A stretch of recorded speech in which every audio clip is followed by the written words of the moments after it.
Hey, I promised I would do a quick follow-up from Friday night Fireplace, and I was really impressed with the guys who were there. It was amazing.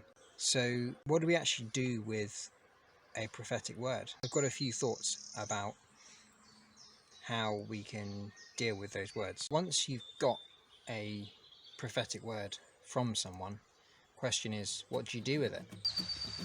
Okay, first off, you might want to weigh the word you've been given. It's most likely going to be super encouraging and probably something that you've already had an inkling about yourself, or God has said to you, or you've just felt in your heart. But if you're not feeling quite right about it, or it doesn't feel that great, you might want to weigh it.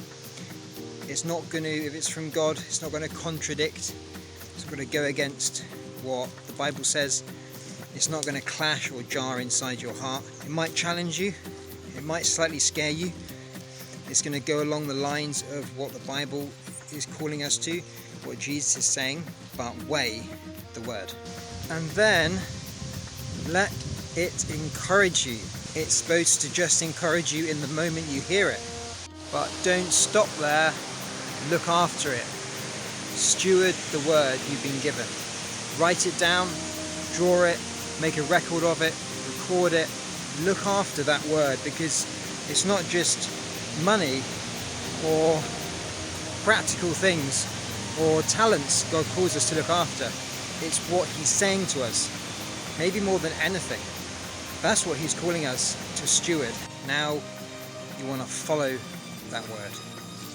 You need to follow the words God's given you.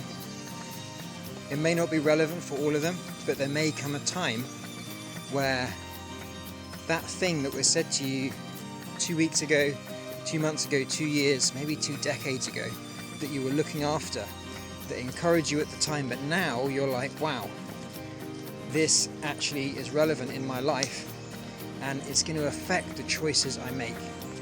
Paul, the Apostle Paul, actually said to Timothy in one of his letters to him to follow the prophecies that were made about him and to use them in his fight in the faith. In other words, they weren't just there just for encouragement in the moment he had. Oh, that makes me feel really great, I'm so happy. They were for that, but they were for more than that. They were for providing direction at some stages in life, maybe small choices, maybe major choices, on what to actually do. Because God is interested, more than interested, involved, desperate to be part of our decisions. And when we let Him and we follow what He's saying, it's powerful.